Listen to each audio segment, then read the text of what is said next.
Welcome to Alternative Kitchen. Hi bakers, my name is Lisa and this is Alternative Kitchen. Thank you to all my returning subscribers and to all my new subscribers. You are welcome to the kitchen. Today's recipe, I'm going to be sharing how to make an alternative to eating carrots. So this is a veggie special because I know how important vegetables are to everyone's growth. I'm going to be showing us how to make carrot rolls. Now I know there are a lot of people that cannot stand carrots, even kids. There are some that cannot stand carrots. But what if we take carrots and then we flip it into something that we all can enjoy? This particular snack will remind you of the gala sausage roll, and it is quite enjoyable both to make and to eat. Now, why don't you put on your aprons and let's get baking. Let's make these yummy carrot rolls together that can be paired with juice, a glass of milk, or even a dip.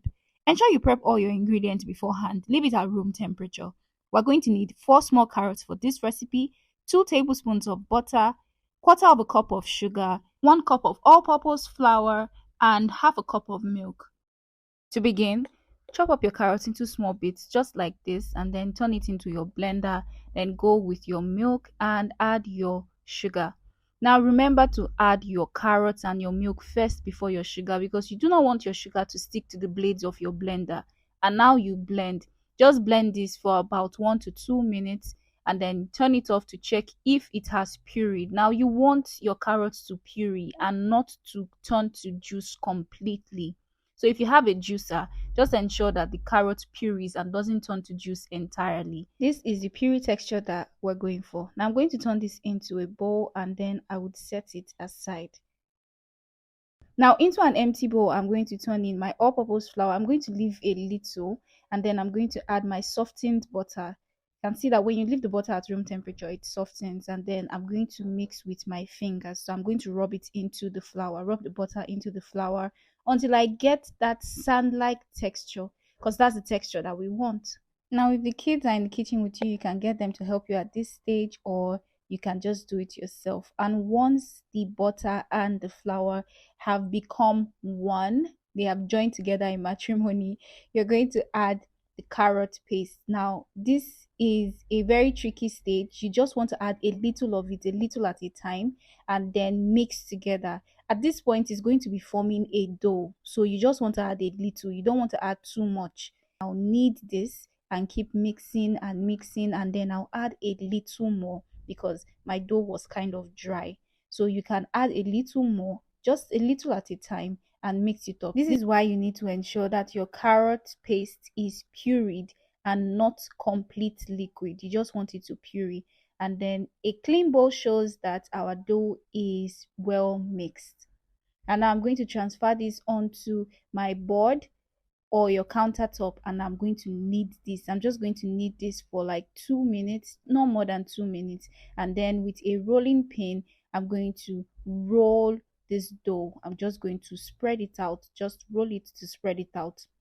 This dough can be quite sticky, so ensure that you pour a dusting of flour on your board and on your rolling pin.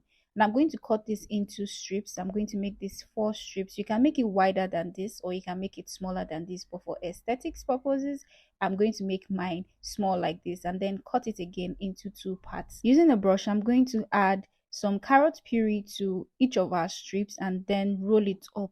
Now you see that the carrot puree has a lot of work to do in this recipe. Just brush on some purees on each of the strips and then roll it up. At this point, you can choose to add an alternative. Probably some boiled up carrots would do, or you can add freshly grated carrots just to give it a lot of carrot taste. But because this recipe is majorly for people who do not like to see carrots or who do not like to eat carrots, to encourage them, we have to ensure that it is this pureed form that we're going to apply to the rolls and then roll it up and we'll bake them. For this step, you can allow your imaginations come alive and just put whatever you want at the middle.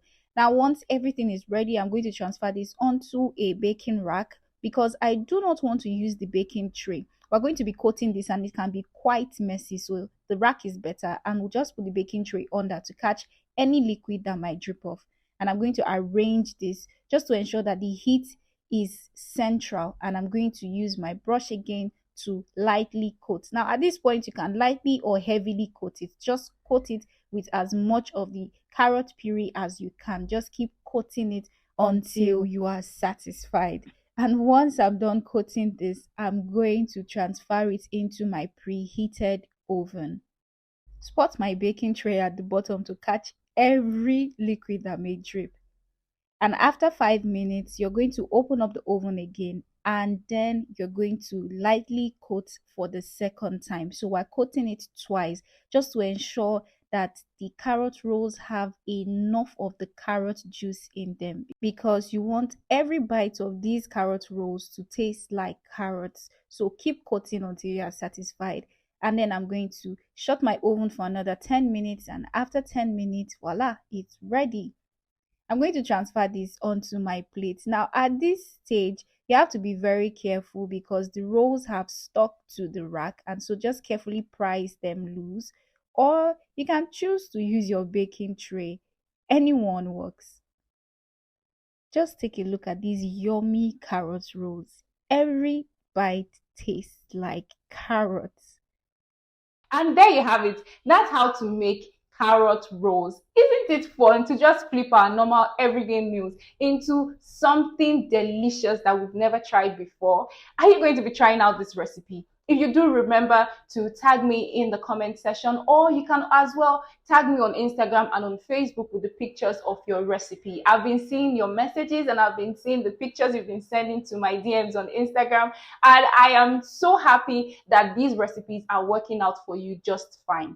Remember that there are optional dressings that you can also add. So just check the description of this video to get the full recipe and the optional dressings that you can add to this particular carrot rolls. And until I come your way next time with another amazing recipe, my name is Lisa and this is Alternative Kitchen. Bye!